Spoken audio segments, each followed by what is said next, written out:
Hello and welcome to the Wake Up Call podcast. This is part one of our conversation with Dr. Joshua Landis about the history of Syria. Dr. Landis is the director of the Center for Middle East Studies and associate professor at the University of Oklahoma. He writes Syria Camac, which is a daily newsletter that focuses on Syrian politics, and is a frequent analyst on television and radio programs.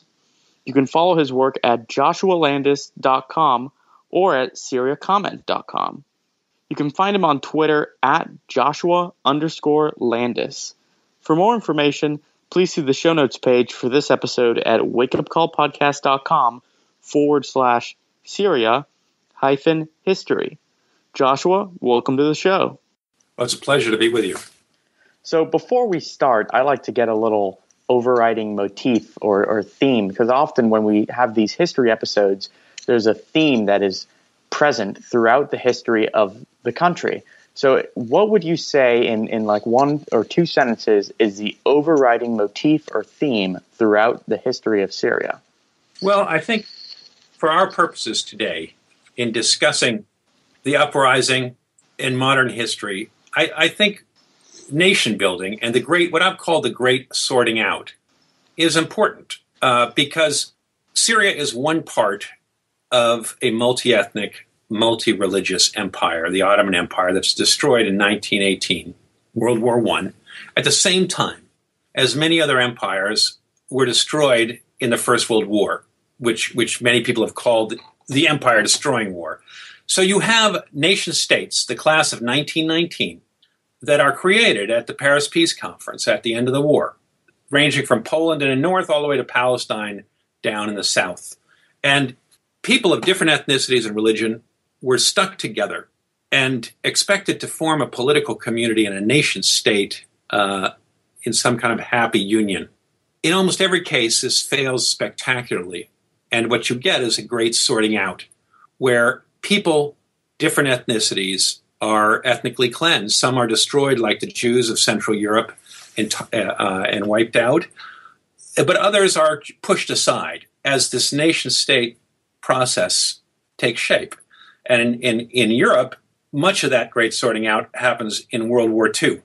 In the Middle East, in the Levant in particular, I think it's happening today. So I would choose as a theme this great sorting out process and nation building, which really describes the 20th century and the 21st century in the Middle East.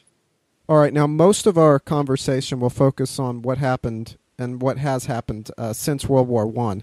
But just to make sure that everything is in the proper context, I want to go back to the days of the Ottoman Empire, at least the Ottoman Empire towards its final decades. What was the composition of the Ottoman Empire like during that time, and how did what we now know as Syria fit into the Ottoman Empire during those years?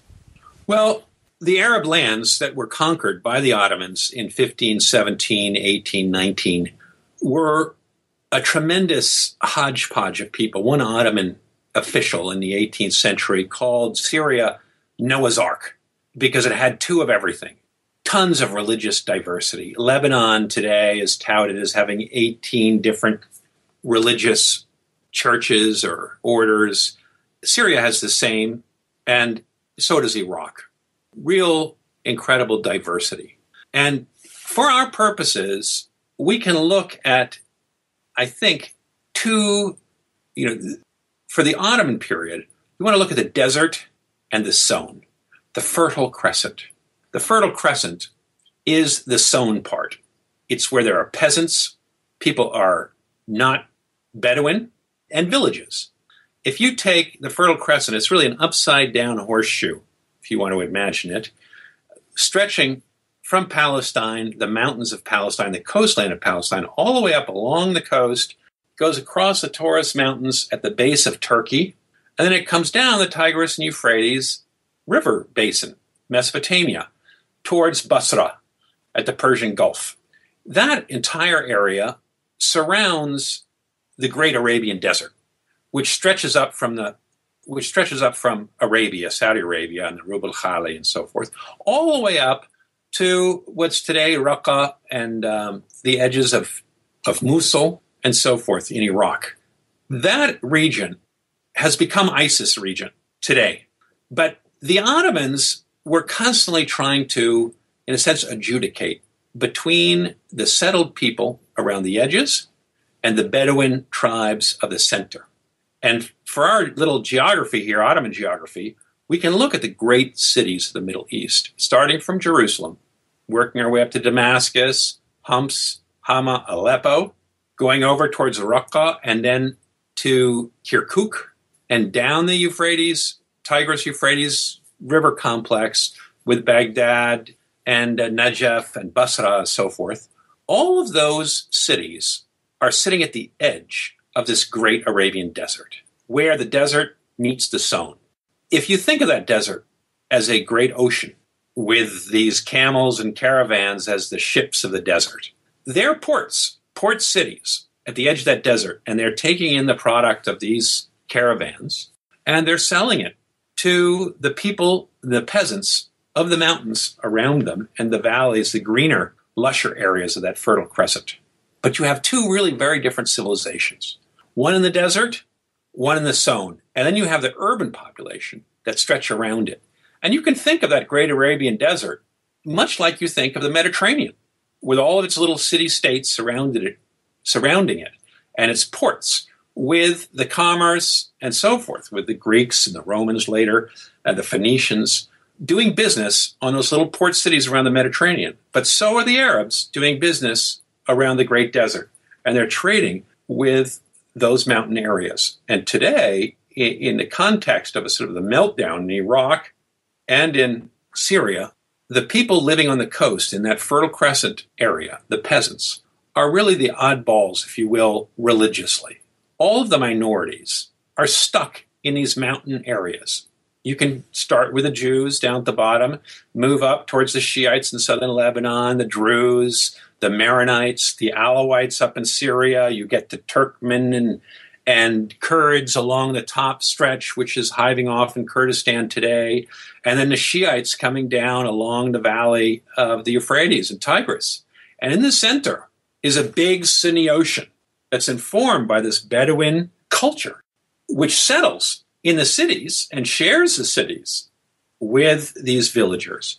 But that's where they meet. And in a sense, the meltdown of these nation states of Iraq and Syria and Lebanon has really come along that divide. And you can look at the Palestinian Jewish-Israeli conflict in a similar way. Has come along that divide, and ISIS state, which crept up and profited so much from the breakdown of central authority, has really spread largely within that territory that was Bedouin, that's tribal, and that has, at least in the modern period, been very much discriminated against. And in the Ottoman period as well, because the Ottomans were urbanites. They came down, they were constantly fighting the Bedouin and trying to arm the settled people to create outposts and shrink that Bedouin, settle the Bedouin in towns and so forth. But they put Circassians and other people that were fleeing out of the edges of their empire, the Caucasus. They paid them and gave them tax breaks to go in and fight those Bedouin and try to expand the amount of settled agriculture at the expense of the Bedouin tribesmen. So that is my geography little chapter for the Ottoman Empire in its attempt to do nation building. Now, of course, the Ottomans were not really building a nation, they were building an empire. And they built that empire very much on a form of tolerance within an Islamic empire. So ultimately, Muslims were at the top of this hierarchy and everybody else was a second-class citizen. But they were protected, and the Ottomans were they understood that they had to get along with all these Noah's Ark. And that was the balancing act, and they formed millets, religious, in a sense, nations that were not formed on geographical territory, but on religious, ideological grounds. And the millets, these nations, what were considered nations, it's a little confusing, perhaps we should use a different word than nation, but the peoples of the Ottoman Empire, along religious lines, were accorded various identities and protections and special administrations within the Ottoman Empire. And then that history lays a bit of an underlay, let's say, for what's happening is the breakdown of these geographical states, which were created in 1919, happens, we see people reverting to their millets, to their religious nations, if you will. And it's part of this great sorting out. So where in Central Europe, you had ethnicity be the real guiding logic behind nation building, in the Middle East, national identity is becoming informed by religious identity. And so as you get the breakup of territorial states, you see the emergence of confessions, confessional communities, religious communities, Shiites versus Sunnis, Jews versus Muslims and Christian Palestinians. But you also see the ethnic cleansing of littler religious communities that don't have any strength, cannot form a nation state. You see the disappearance of the Yazidis, who got wiped out by ISIS, but also many other minorities. The Christians are all leaving in droves because they're urban. They don't have a what we call compact minority. They're not a compact minority. They don't have a territory they can call their own. The Assyrians in the north have tried at various times to resurrect a Syrian nation, if you will, but the Kurds have really cleaned their clock, and the Turks before them, the Ottomans. So those little minorities are disappearing all over the Middle East, and we see that with the Ismailis. The Druze have been leaving, and it's really the homogenization. So the incredible complexity, diversity of the Middle East is really being flattened in this present uprising and national struggle. And what other repercussions did we see with the dissolution of the Ottoman Empire at the end of World War I? Well, the Europeans and the famous Sykes-Picot tried to make some sense of this and chop it up largely according to European interests. The French wanted the Syrian hinterland and particularly Lebanon along the coast because of the Greek Orthodox and Catholic, and particularly the Catholic Maronites, where they had a long tradition of intervention since 1860s, really, in the civil war in Lebanon. And the British took Palestine, Jordan, Iraq. And those lines did form along various identities that were a bit inchoate and were not perfect. There's a lot of blame for Sykes-Picot, and it deserves plenty of blame, but the map was a very scattered one, as we called it before Noah's Ark. And we saw the same thing in Central Europe, where Europeans clearly knew the texture of Central European society much better than they did the Ottomans, and yet they still completely hashed it up because there was no good way to draw lines. I mean, how do you separate Czechs and Slovaks, Croats and Serbs, Ruthenians and Poles and Jews? You couldn't separate them because they all lived together in a multi-religious ethnic empire. And it was going to do great violence to create nation states in these regions that were not conducive to nation states, no matter who drew the lines. But we're stuck with nation states. Really, modernity is defined by the great sorting out that's taken place in the globe since the French and American dual revolutions introduced the notion that the people should be sovereign, the nation, that the nation should be the basic framework for political organization, and that it becomes a much more powerful way to organize people. And national armies destroy empires almost at every turn. They're much better organized. People devote themselves and are willing to die for their nation. They're not willing to die for their empire. So we're stuck with nation states, and they don't fit well in places like the Levant or probably Africa either, and many other places where it's causing great bloodshed and turmoil in this great sorting out. And you, of course, mentioned the Sykes-Picot Agreement earlier in your answer. As part of the fallout from that, we saw the French Mandate, which lasted a little over 20 years. What was the French Mandate like? What was that structure like? And then what sort of pushback did we see against the French Mandate that ultimately led to Syrian independence? This is a very fraught period.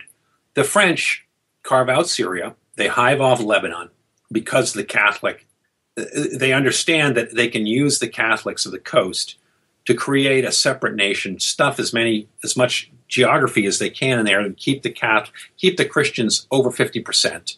But then in Syria, they also divide and rule, and they create an autonomous, quasi-independent Alawite state, Druze state, a separate administrative unit up in the Euphrates Valley, where there's tons of Kurds and other minorities, and they try to isolate the Arabs of the main cities from these minorities and introduce a notion of self-determination amongst minorities. That attempt to create national identities amongst minorities fails. They're too weak to stand up to the Sunni call of nationalism from the cities. And they're economically dependent, and there are many other reasons why it fails. But the French withdraw rather rapidly because, of course, Hitler invades France, and the whole enterprise collapses before it could really take hold. But that leaves Syria in a precarious position, because when the French leave in 1946, they've left it an odd legacy. And that's a legacy of a military that's packed with minorities, facing a parliament that's dominated by Sunni Arab wealthy urbanites. The two do not get along, and it leads to incredible instability in Syria for the next 20 years, from 1946 until Hafez al-Assad, an Alawite, takes power in 1970. There are over 20 coups, counter-coups, failed coups in that period, tons of government changes. It's extraordinarily unstable.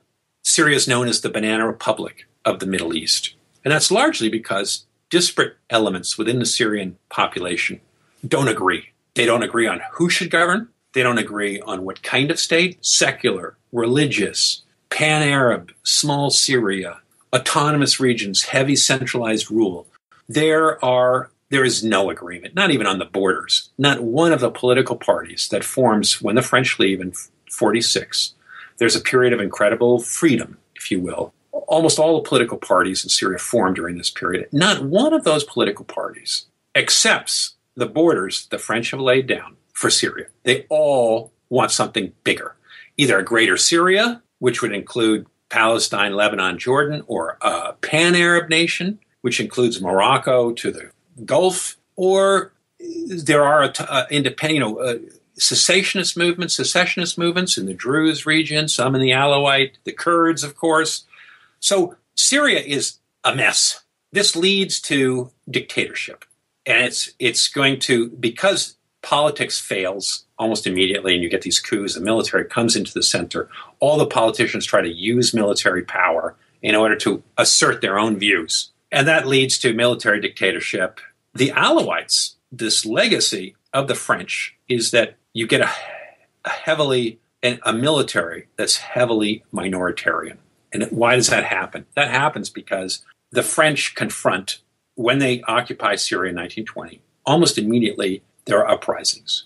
There is what's called the Great Syrian Revolt of 1925 to 27, which starts out in the Jebel Druze amongst minorities in the periphery, but it quickly moves to the city, and urban Sunni notables lead the charge. The French have to build an army in order to combat this nationalist uprising. They don't want to use French soldiers. They're exhausted from World War I. They build the Army of the Levant. They open its doors to recruitment, but minorities sign up in droves, particularly poor minorities like the Alawites, who are the lowest of the low, the poorest people of Syria in 1920. There were only a few handfuls of Alawites who had a secondary education in 1920. Almost no roads in the area, little donkey tracks, tons of disease, eye disease, malaria, you name it. It was a backwards area. But these Alawites who were starving to death, poor, uneducated, rushed into the military where they could get some education, they could get 3 square meals a day, new clothing, and so forth. So did Christians, Armenians, some Kurds, many minorities, Ismailis, stormed into that military and signed up in greater numbers than the Syrian society. Sunni urban elites didn't sign up. They saw it as the army of the occupying power. They didn't want to shoot at nationalists. And this leaves a legacy of the minorities getting a leg up, and particularly the Alawites. When the French left, the Alawites didn't have power, but after a number of coups and purges, they went up the ranks in the military. By 1955, it's estimated that 65% of the non-commissioned officers were Alawite. Within another decade, they'd risen up the ranks, and you get the first Alawite-led coup, 1966, Salah Jadid. And then inter-Alawite fighting until Assad comes to power in 1970, consolidates power around his own family. He rules nominally with nationalism. That's through Baathism, which is a secular nationalist pan-Arab party. But in essence, in truth, he's ruling with traditional loyalties.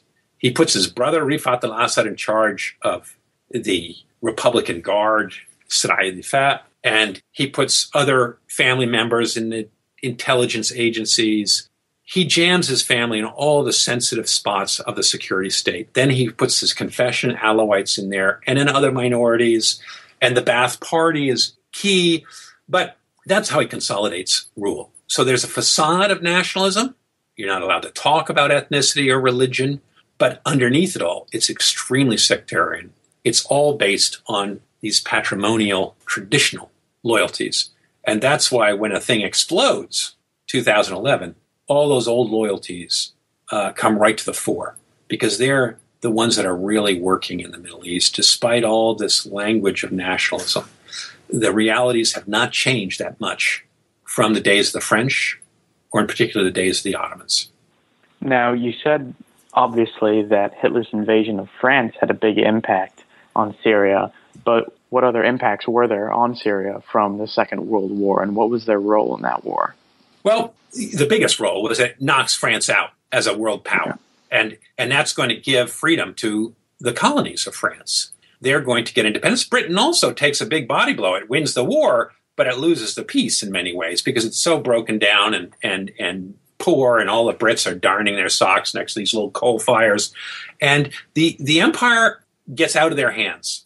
This leaves Syria as the only Middle East state which is able to get independence without signing a demeaning agreement with a colonial power that leaves the colonial power, even though there's independence, in a position of authority, like the British in Iraq or in Egypt or in Jordan, where there were friendship agreements that left the British in control of bases. In Jordan, the entire military officer corps was British. So Syria didn't have any of that. There's a good side to that they were proud and independent. There's a bad side. Bad side is they had no great power to protect them. And this put Syria on a very dangerous setting because President Al-Quwatli, a Sunni Damascene notable, becomes president through elections in 1943. The British are able to force elections and get rid of heavy French guidance of the political system. The national bloc comes to power. These nationalists who had been fighting against the French and pushing against the French had been subdued, but they really take the reins of power because of British influence in Syria and the weakness of the French. The Quwatli has to face this army of minorities. He doesn't trust them at all. He calls them an army of minorities. He calls them a French army. That's his big insult in the memoirs. And he wants to get rid of it. He tries to disband the entire army in 1946, 45, 46. He puts in a minister of defense and so forth who were going to get rid of the army, but immediately there's tons of conspiracies within the army. Officers threaten a coup. The files in the British archives, the American archives, the French archives are filled with reports of plotting soldiers. So Quwatli is faced with this snake pit of a military. He tries to make it as small as he can. He can't disband it completely because he's frightened of it.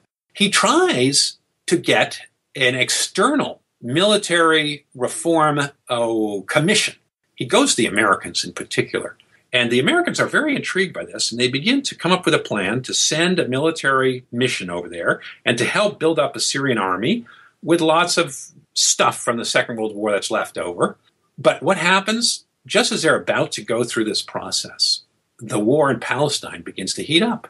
You get partition through the UN in 1947, and the Syrians are in total agitation. The U.S. Congress forbids this plan from going forward of building up the Syrian army. They say if there's going to be a war in Palestine between Jews and Arabs, Syria's going to jump in. America's certainly not going to send any arms to Syria that could hurt their client state that's emerging next door.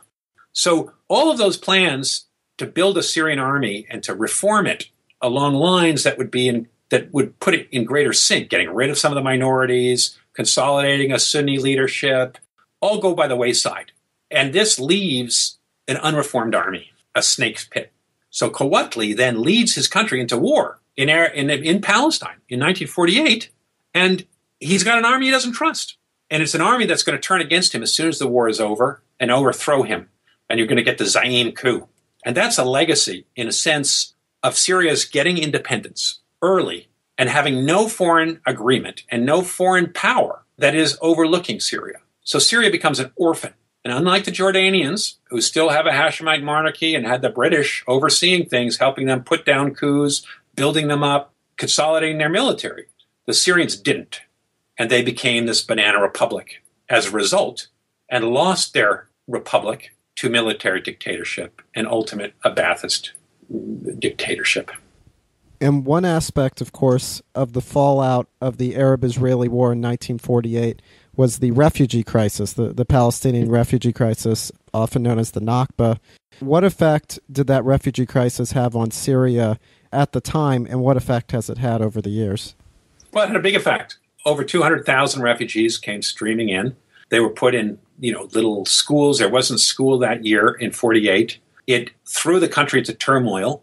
Hosni Zaim, the chief of staff of the military, was accused of corruption by the government. He was being used by Quwatli, who had big investigative corruption trials at the end of the war. Basically, he was trying to blame the loss of the war on the military corruption, and which there was lots of. But the military officers saw this as disloyal, and they turned against Quwatli and overthrew him. So, in a sense, that war was a major contributing factor to the first coup. It radicalized the Syrian nation. It brought the Ba'ath Party and these other radical nationalist parties to the fore, and it was going to create instability and turmoil in the region because it stimulated, of course, the sectarian differences. In a sense, the Jewish state was the first state created as a product of this great sorting out. The Jews of the Middle East were driven out of their homes. Baghdad, the single largest religious community in Baghdad in 1914, was a Jewish community. Damascus had a big Jewish community. So did Aleppo, many other cities.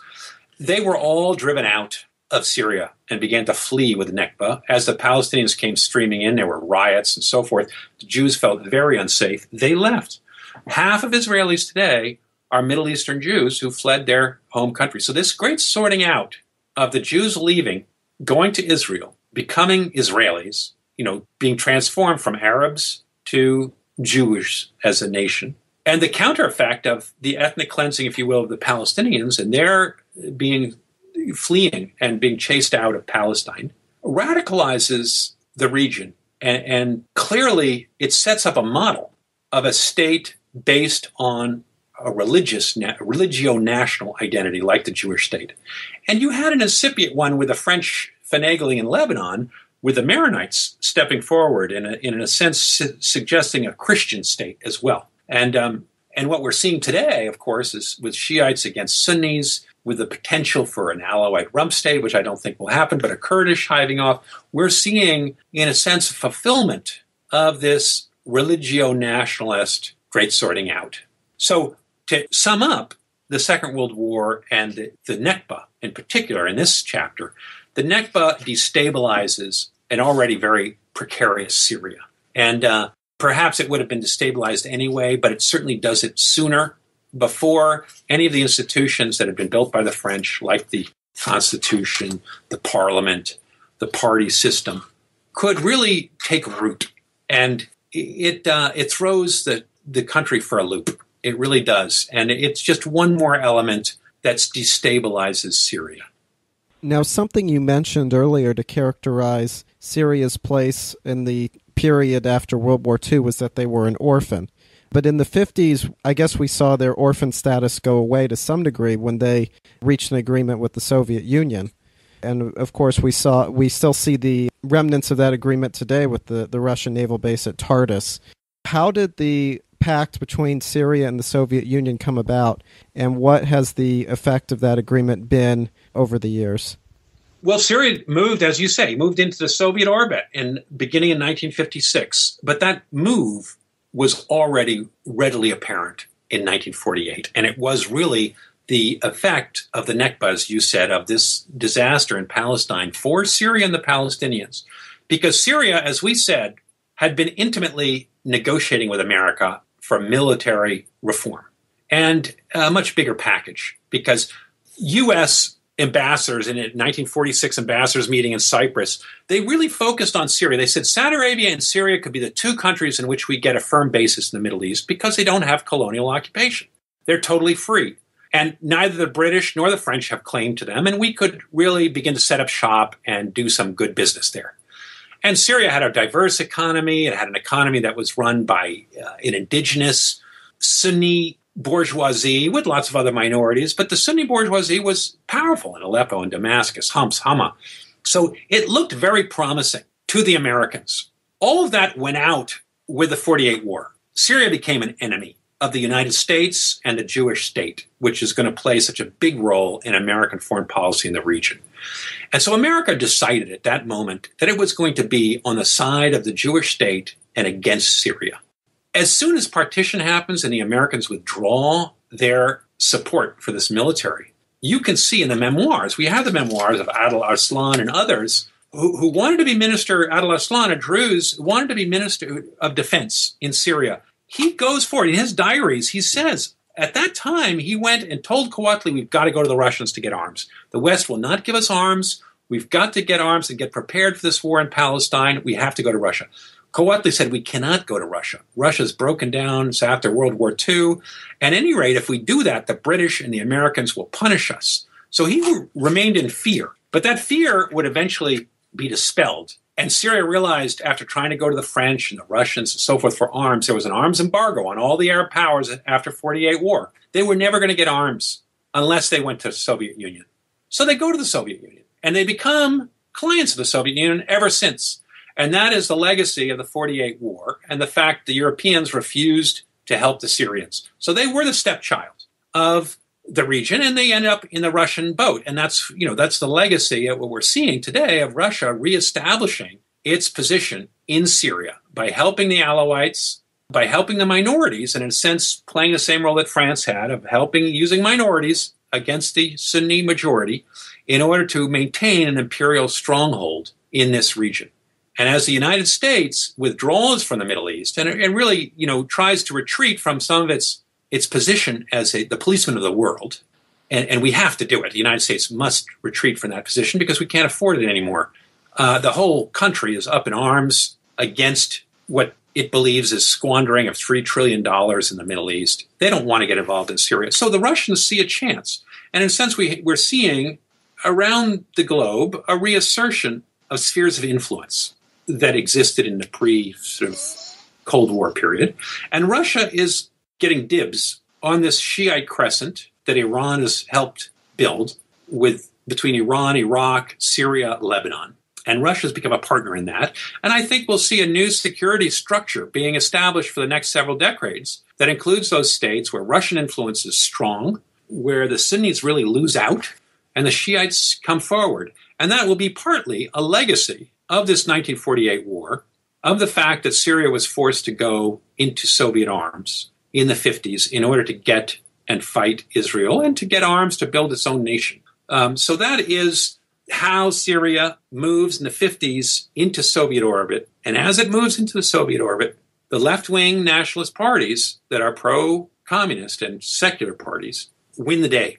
And they drive out the urban elites that have their land taken away from them in big land reform that comes in the 50s and 60s. First under Nasser, because Egypt and Syria unify for 3 years from 58 to 61 on the United Arab Republic.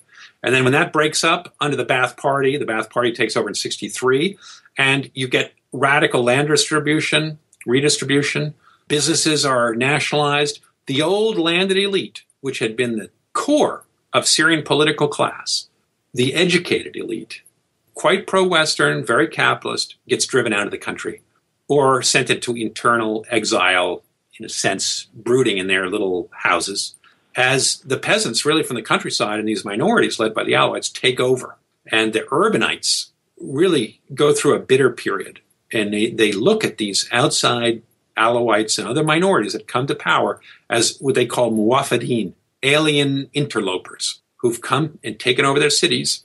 And they bite their lips. Many try not to cooperate in any way, stay pure. But over the decades, most of those urban elite have to begin to cooperate. And they begin to look at the Alawite military and the army as a Praetorian Guard, someone who is, in a sense, protecting them because they've begun to do business with the Alawite state. And they've set up monopolies, and the families that have remained rich or gotten rich newly are dependent on this Alawite security state. And that's why when the uprising breaks out in 2011, the Sunni elites do not abandon in whole cloth. They don't abandon the Alawites. In fact, the urban centers don't join the revolt. The revolt really is a countryside revolt. It's a rural revolt of the rural poor who've been shortchanged during the neoliberal reforms of the 90s and 2000s. And so that, in a sense, over the years, the decades of Ba'athist rule, there has become an alliance, a fairly close alliance between these, what remains of the Sunni elites, the ones who haven't fled, and the Alawite Ba'athist order. Thank you for listening to this episode of the Wake Up Call podcast. If you would like to listen to more episodes, please subscribe, rate, and review the show on iTunes, or subscribe on Stitcher, and check out our website at wakeupcallpodcast.com. There you will find show notes pages and comment sections dedicated to the show. You can also email us at contact@wakeupcallpodcast.com if you're interested in being interviewed for the show or have any other suggestions. Thank you.